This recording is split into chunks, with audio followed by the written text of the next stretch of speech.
All right, so today I am joined by Henrik Hoffmann. He is the co-founder and CMO of DEMA AI, where they're working on helping brands make better pricing and promotion decisions, especially like in the e-commerce space. Henrik, it is really exciting to have you on. Thanks for actually taking the time. Thanks for having me. Let's let's start by diving a little into first, like what is it that you guys actually do at Dima, and like who are the people that you help, and how do you help them? Yeah, so running the risk to not have a short answer on that, but I try my best. I got it described by a very happy customer the other day that it's like having so it's first and foremost like it's a SaaS business. You log in online, right, or in your phone or whatever. But it's like for growth people or commercial people at B2C ecom retail businesses, it can be you running your own brand, but it could also be that you are, as we call it, multi-brand, selling other brands, right? We do fashion, we do all the way to multi-brand protein powder or whatever, like price competitive as anything else. But for this professional, it's like having the expert from every department with full knowledge, meaning the data, right? Full knowledge of the business. And then you're able to query all of these experts and their knowledge at once. And by query, I mean use a ChatGPT interface Hmm. or build your workflows as in Claude or whatever. It could also be a report, a dashboard, a graph, whatnot, right? Uh, but this is the essence of DEMA. We gather your data, we clean it, we present it in a very analytical friendly and AI friendly way to either AI agents or reports, dashboards, and whatnot. So you can then act and take decisions faster. And there are also like an action layer or whatever you want to call it in DEMA that it could if you're a fashion company, for example, it could, or ecom company could manipulate your feed-based ads, what you see in Google Shopping, what you see on Meta ads when a hoodie pops up or whatever it is, right? We can steer those things. We can steer visual merchandising on your website, but on an action level, and what these agents are able to do when they have this, expert from every department with full knowledge. You can use DEMA for making your buying decisions. So how many of these hoodies should I buy in each size for next year? Of course, it won't know for sure those kind of big decisions, but it will make that full analysis that maybe took you weeks before. That will take a couple of minutes now. So that's like an example of like a specific use case that is bringing, I could imagine, like quite a bit of value to the brands that are actually using it. Yeah, and exactly. And our biggest issue right now from a go-to-market perspective or marketing perspective is that when you are first and foremost a data company, as we are, with an extremely competent AI agent or set of AI agents on top of it, you start to be so broad very quickly. So it's quite difficult to say to the end user that we're best with this Yeah, little thing here, right? yeah. Or because if we have all your orders, all your inventory, all your marketing data from Meta ads, Google ads, and so forth, we have all your customers, we have inventory data for each warehouse if you have multiple warehouses, and also each store per day. Like there's so much data we have here, and having this platform that can actually unify this and have an agent or multiple agents on top of it, writing really, statistical code, as in, let's say, Python.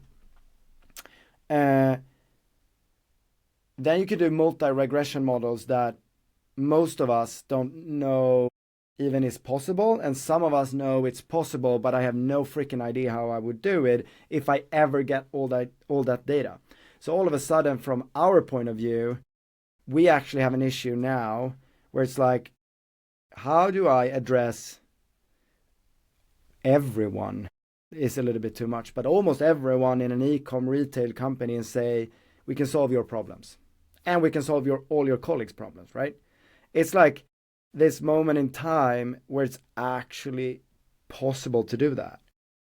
But everything up until today has been a little bit like, if anyone says to you that they're best at everything, we're not doing everything, but quite a lot. If anyone says to you that I'm the best cleaner, I'm the best carpenter, I'm the best plumber, I'm the best real estate agent, I'm the best XYZ, you're going to be like, no, you're just lying, right?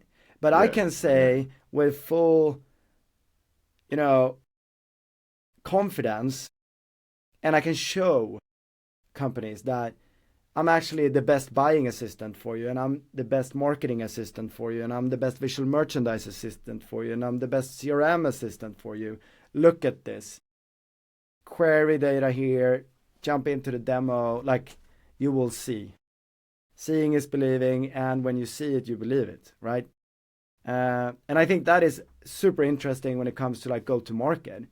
How do you position yourself? How do you work with messaging then, etc.? Yeah. It is like, it's not like there aren't examples. Like just one that comes to mind is like ClickUp. You probably know them as like they do like a lot of different things. Like they have chats directly integrated. They have, everything that pretty much that Notion does as well. They have so many different like layers to it, but I feel like they've done a really good job also positioning themselves.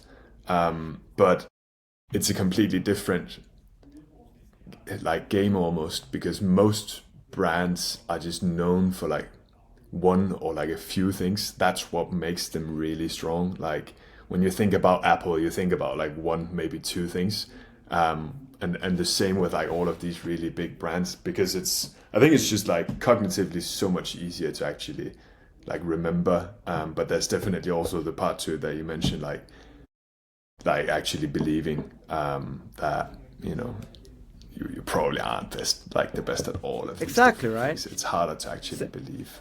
Yeah, it is super interesting time and age that we're in, because we have now users using our platform for actually all big decisions. It's everything from setting the financial plan for the full fiscal year of next year using DEMA, but they also move budgets and marketing spend from, let's say, a Meta ad campaign to a Google ad campaign, or killing it in one country, and making CRM decisions, and moving over to, we also do, because we use Claude and we use Nano Banana, like Gemini and these kind of things, like in our agent, right?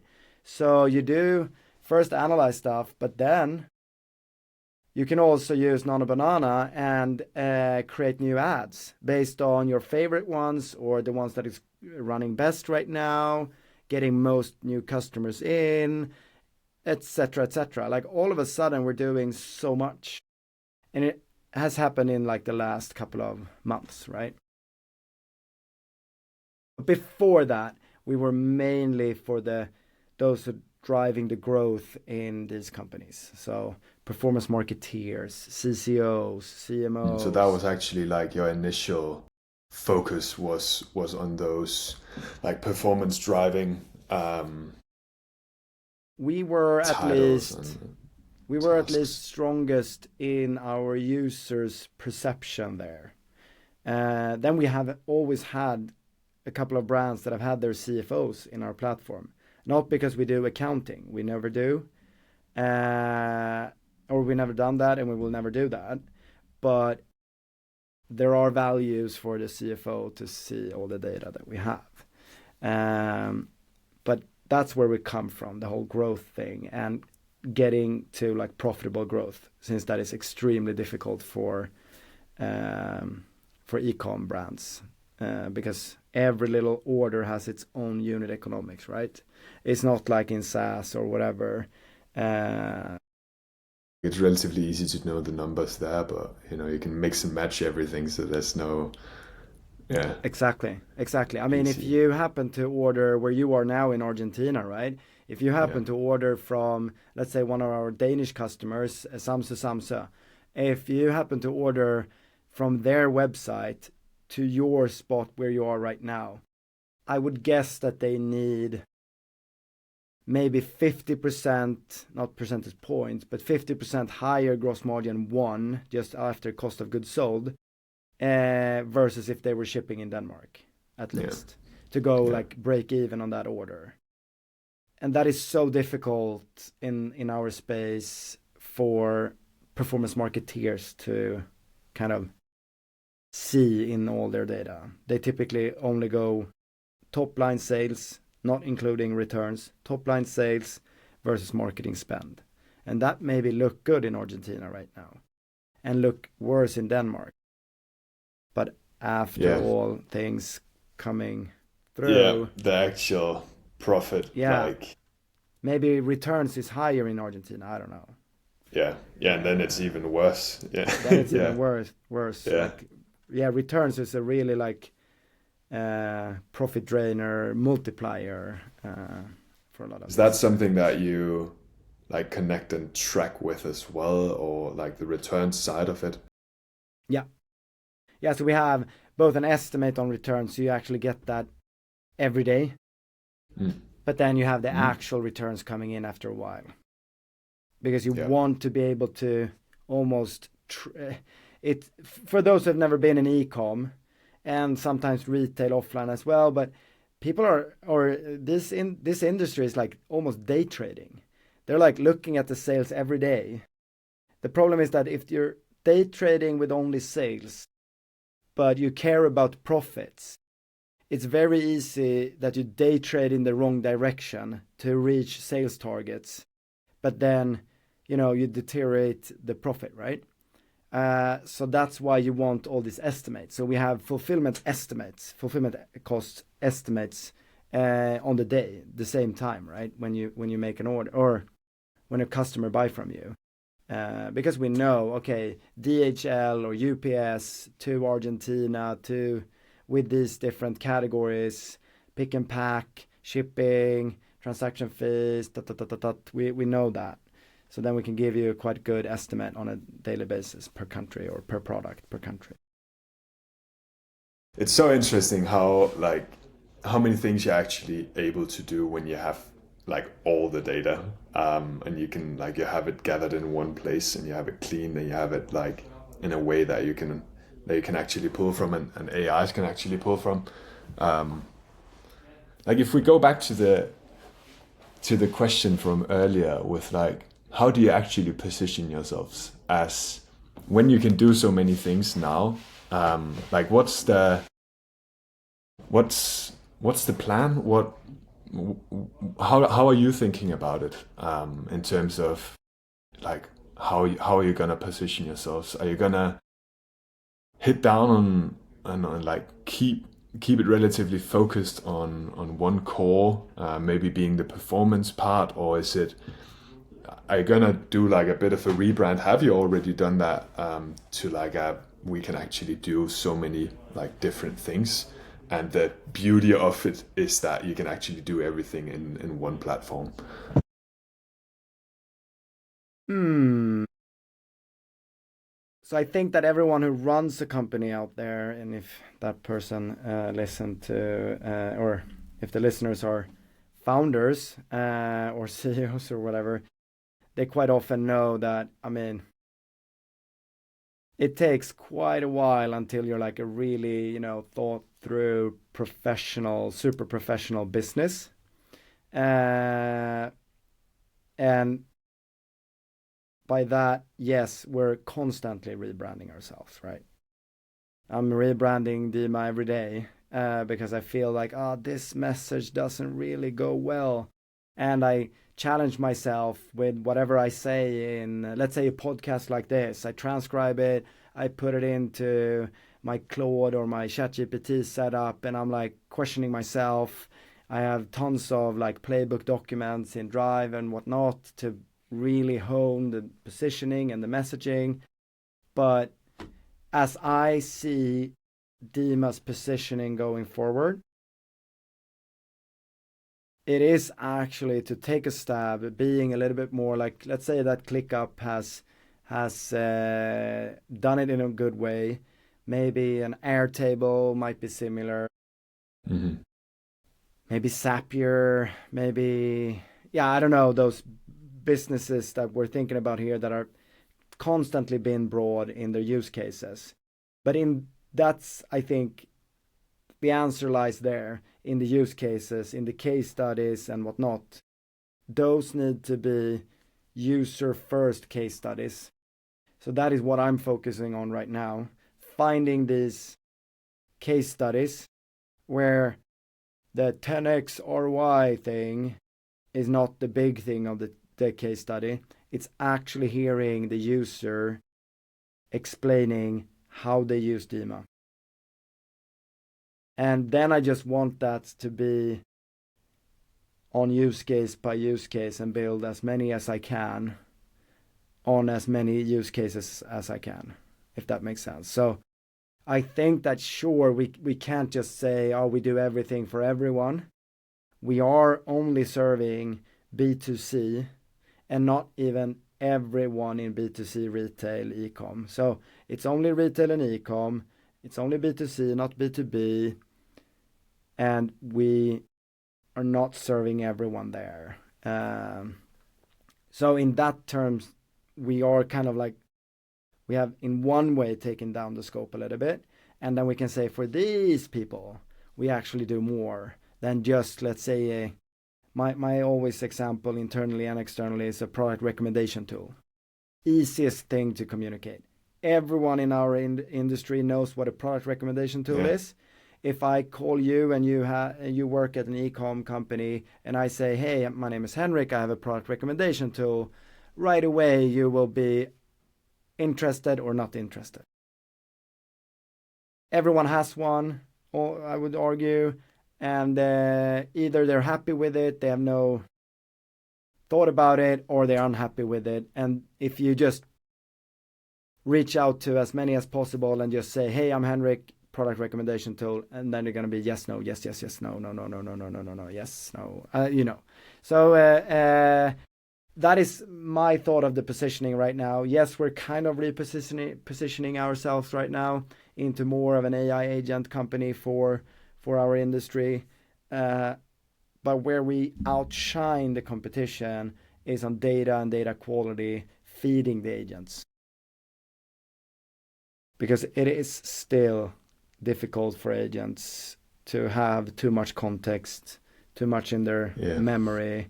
And there you need, at least today, maybe not in a year, but you need good infrastructure, clean data, naming conventions, explanations, thought through product. And I feel like we're in this position now as well that product marketing, but also just product quality will have a revamp in value when it comes to go to market. It feels like let's say last 6 to 12 months has been so much about just leveraging AI, do more of hyper personalization, do more of the outreaches, do more of XYZ because you can all of a sudden. And as long as not 50% in your industry is doing it, you have something to gain there. It's an arbitrage if you run fast. But sooner or later we will get to a position where that will just be average. So, and I think we're, at least in our industry, that is in one way late in adopting AI. I don't know why. I have my theories around it, but I don't know why Ecom is late in adopting AI. But in the most important parts, they are late, as in the big buying decisions and so forth. But given that the industry has been a little bit late, but have been bombarded with AI outreaches and whatnot, and news about AI is saving you, saving the world and whatnot, and they don't feel it themselves. I see a tendency that in our industry, AI has already reached that plateau at least. I mean, it could go up again using all these techniques, but it's rather now that AI is making everything faster. People churn faster. People find new tools faster. People do everything faster, right? People get customer referrals faster. It's easier to find our customers thanks to AI than it was before. So you can faster find someone that you may know that uses DEMA, and then you can reach out to that person and ask, and so forth. Like, it feels like product in itself will have this, return when it comes to go to market. Like, you really need that super strong product, because kind of meh products are so easy to build now as well. Yeah. And kind of good go to market with kind of good products would just be like, your neighbor could have built this. Your neighbor could have done this reach out campaign and whatever it is, right? So you need to be extremely good at something. At something, yeah. 100%. It's, I guess you see it in a lot of like industries or a lot of trends where it's like, I don't know, if you started a SaaS like business 5, 10 years ago, like competitive landscape was just completely different. If you started today, you have to be seriously good at something. And like, not to the extent that it's something that someone else can just build in a week with Claude Code. And it's the same in marketing, in outbound outreach, as you also mentioned. Like, it's all this stuff that is easy for you to do is also easy for everyone else to do. So you have to actually develop something that is just a little bit creative, a little bit proprietary. Like, if you just go to ChatGPT or Claude and ask like, hey, write me an email to this person, or write me a cold calling script or whatever it might be, it's going to give you the same answer that it's given to 100,000 people that's already asked that question. And then you're just going to sound like everyone else. And exactly, like, it's like, right? People think it's not going to be the same because it's AI, and not like it is. And the more people also use it, the more it just looks the exact same. So if you don't give it some frameworks that you've actually developed, or some like internal IP in any way, then it's not gonna like give you a different outcome. So yeah, I think I agree. And product and everything else. Yeah, and it's what is no, I think I agree fully. Like, these things will, like, you can be better at go to market, but in the end, what I think it does is that it really makes the best product win, or most value creating product maybe. So maybe the best product is too expensive. So it needs to have this good ROI or whatever it would be, right? I don't know. Yeah. But it really feels like this turning point. And then it's also interesting, what type of go-to-market do you do then? Because it's not that anyone, except if you start a business completely self-financed and you have no FOMO of I need to grow faster or whatever. But everyone else, I guess 80 to 95%, we need to grow faster, right? So it's not that we can just sit back and relax and say, even if we're 100% sure, if you ever could be 100% sure about anything, but let's say we're 100% sure the best product will win in the end. We can't just be here sitting and developing the best product in the world, because we need the growth, right? We need the growth today, tomorrow, next week, next month, etc., etc. So it's interesting, because then you also need to just, okay, I fundamentally believe that the best product will win. But at the same time, I'm on a kind of a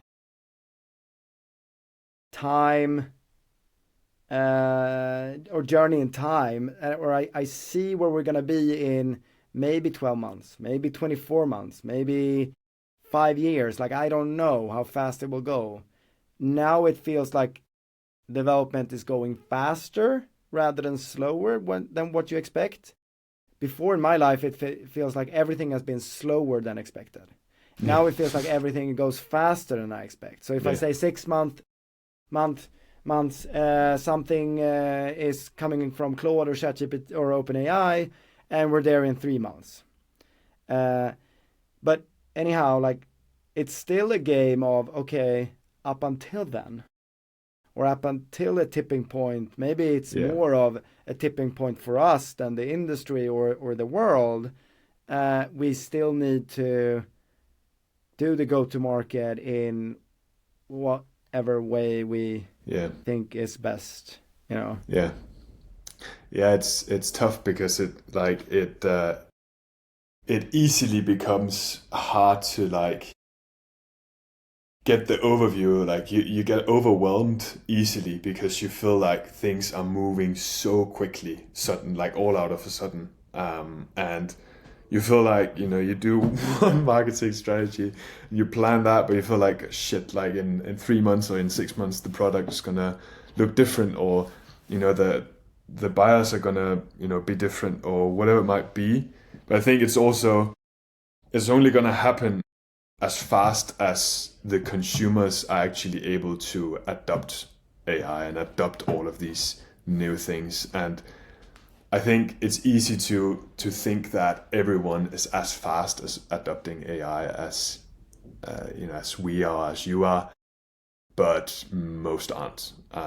So it's also typically 100%. it does actually end up going slower, because adoption is just it takes quite a while. So you have to really think through that as well, and not also be ahead of your time, and think too far ahead, because if you do that, then it's also not really gonna be gonna make sense. How do you actually like get in front of customers today? Is it through like cold calling? What's the channels that have worked so far to get you to your current scale? I think cold calling is one of the few we haven't tried yet. Or we did it very early, and that was a little bit premature, because we didn't really have the product then. We've done outreach, like email marketing. We've done different type of initiatives on LinkedIn when it comes to outreaching. Right now, what I feel works best, or let me reframe this. I think that everything that is possible to do with AI,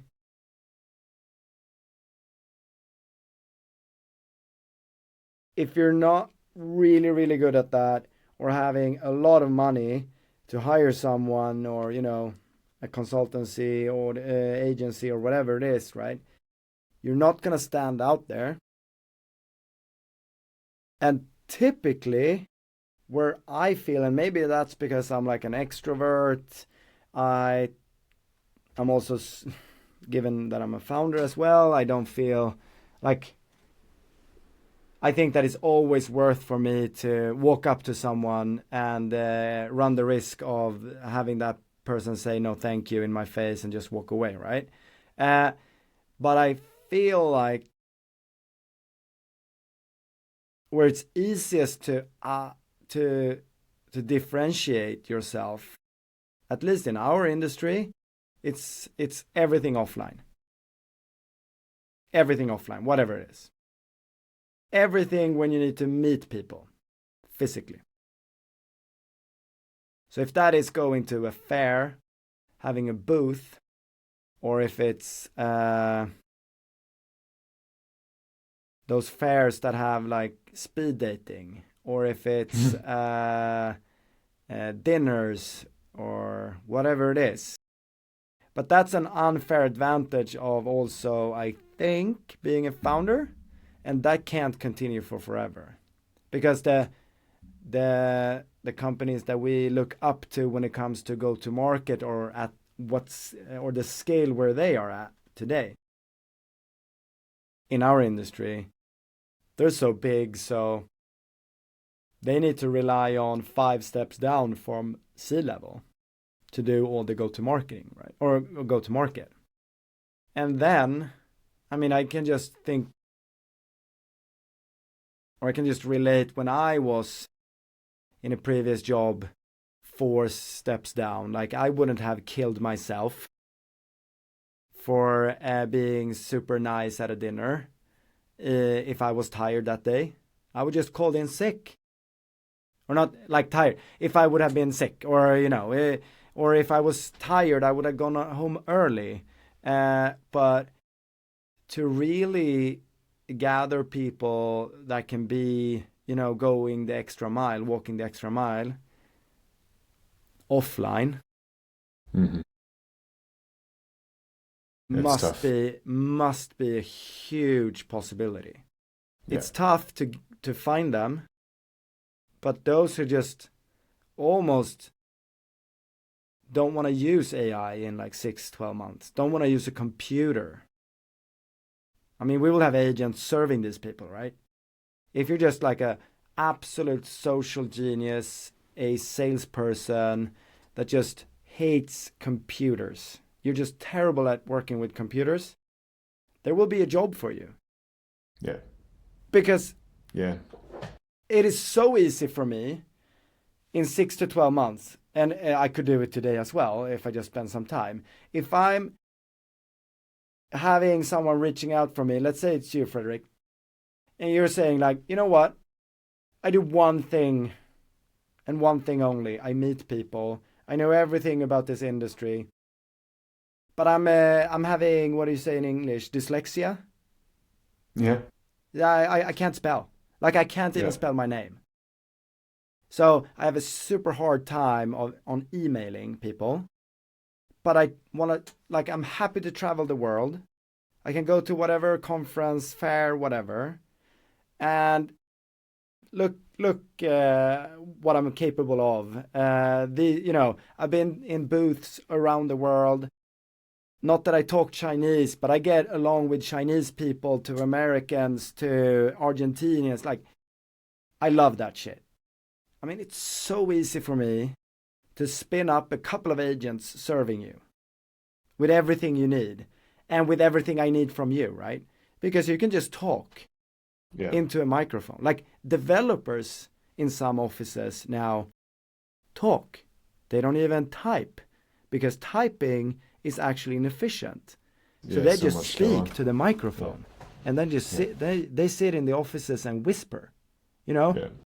So I think there's a huge possibility in that space of finding these people that are good people persons, good, really old school salespeople, and actually enabling them in a new way that you weren't able to enable them in the past. Imagine having this super sales guy, Frederick, who's dyslexic, but he's doing the miles. Like, he's on the road. If other people fly out Monday, go home Wednesday, he go home Friday. He takes those extra meetings. He goes for dinners every day, every night when he's away. And people like him or her, but he hates reporting. Yeah. And he's just a human as well, right? So he will forget to follow up. Yeah. Therefore, he was not AAA before, because he forget people or forget to follow up. I mean, he ticks the sales boxes, most likely reaching the targets, but he's not standing out because he don't remember when to reach out to you again. And he can't write an email, so it's very awkward when he do reach out to you if he's not calling you, right? But now I can so easily, much easier, create agents serving him than getting someone that is a very good 2020 salesperson, loving to sit at the office or even working from home, not really like was great at COVID when it was only video calls, right? Yeah. To get that person to stand out in 2026 and onwards. Yeah, that's going to be harder. That's going to be really hard. Is that the way that you've generated most of your client base today? Is that through, fairs and like these in-person events where it's, I guess it is easier to stand out in this day and age? Yeah. I would say, so we're in the business of attribution, but we do it for our customers who have thousands of orders every day. So you can have statistical models helping you with attribution, so you get much closer to the truth. We don't have thousands of new contracts signed every day. It's extremely difficult with attribution when you're a B2B company, right? There's a Danish company, I think they're Danish, they're called Dream Data, and they're working with attribution for B2B companies. I'm not a user, but I've heard great things about them. But I still don't buy in to those tools because we have so few data points. With that said, I mean, if I meet you physically, sure, I will write that in HubSpot. Yeah, we met physically. I remember you. But if you scale up the physical meetings, it's very difficult to keep track. And maybe, we were at the same dinner, but it was 40 dinner guests, and we never talked during that dinner. Well, DEMA sponsored that dinner maybe, so you saw the logo, but maybe it was that you listened to a podcast that one of my colleagues were in or I was in, right? So I don't want to say exactly a number, but I think a majority of our closed contracts are for sure related to physical events. And then it's everything from a dinner, 6 people, to a 3-person spontaneous beer in a bar somewhere sometime, all the way to super structured, huge event, us on stage, small talk afterwards, before, or a huge dinner.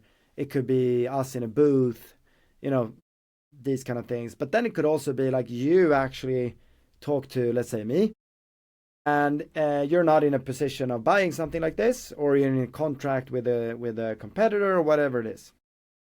But you have friends in the business, right? Or in the industry. So you recommend us. And I think that has happened a couple of times as well, because we're having this discussion and we like it, and you're like, you know what, friend, you should take a look at this. So we've had referrals coming from non-customers, but people that we just met. And that is actually when good products scale as well, right?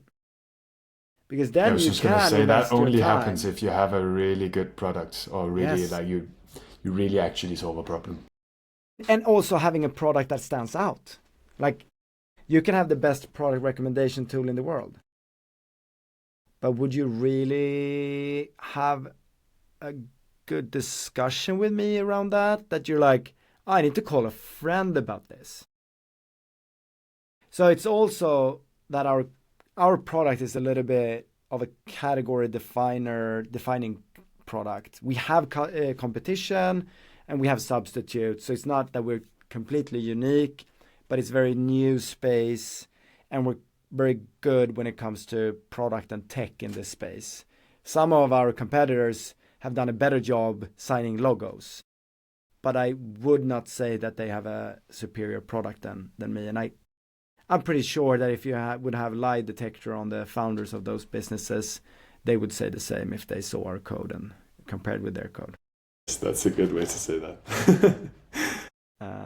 But some of them have like 100x or even more maybe, but hundreds of X more customers than us. That's the thing as well. You don't win by just having a better product. Correct. But if you have a good product, if you have a great product, makes everything else easier. And if you have someone very good at marketing, creating the industry for you, it's like Pepsi and Coke. You know where to go if you're Pepsi, and you know your lead list because they have Coke in the restaurant, for example. It's just like us. It's very obvious when someone use our competitors. You can use those type of tools online, and you can find hundreds and hundreds or thousands maybe of users of these competitor tools. Then, positioning becomes much easier, messaging, everything, right? So yeah. Interesting. I think we're almost over time, but it was a super interesting talk. Thank you so much for actually again taking the time. Thank you. If anyone wanted to follow DEMA, what's the best place to do that? Yeah, just search for or just go DEMA.ai, but that's just a website, right? So that might not be that fun. It's a pretty nice looking website, actually. I checked it out. Yeah, I mean, it's nice, but we're doing everything. It's going to be a new website coming up in a couple of days as well, actually. Nice. No, LinkedIn, I guess, is the best. There you can follow DEMA.ai, but also us, the founders. My name is Henrik. My co-founders is David and Marcus. They occasionally post as well stuff, and yeah. So you can find us and me on LinkedIn. Perfect. Henrik, thanks a lot. Thank you, Henrik. Thank you.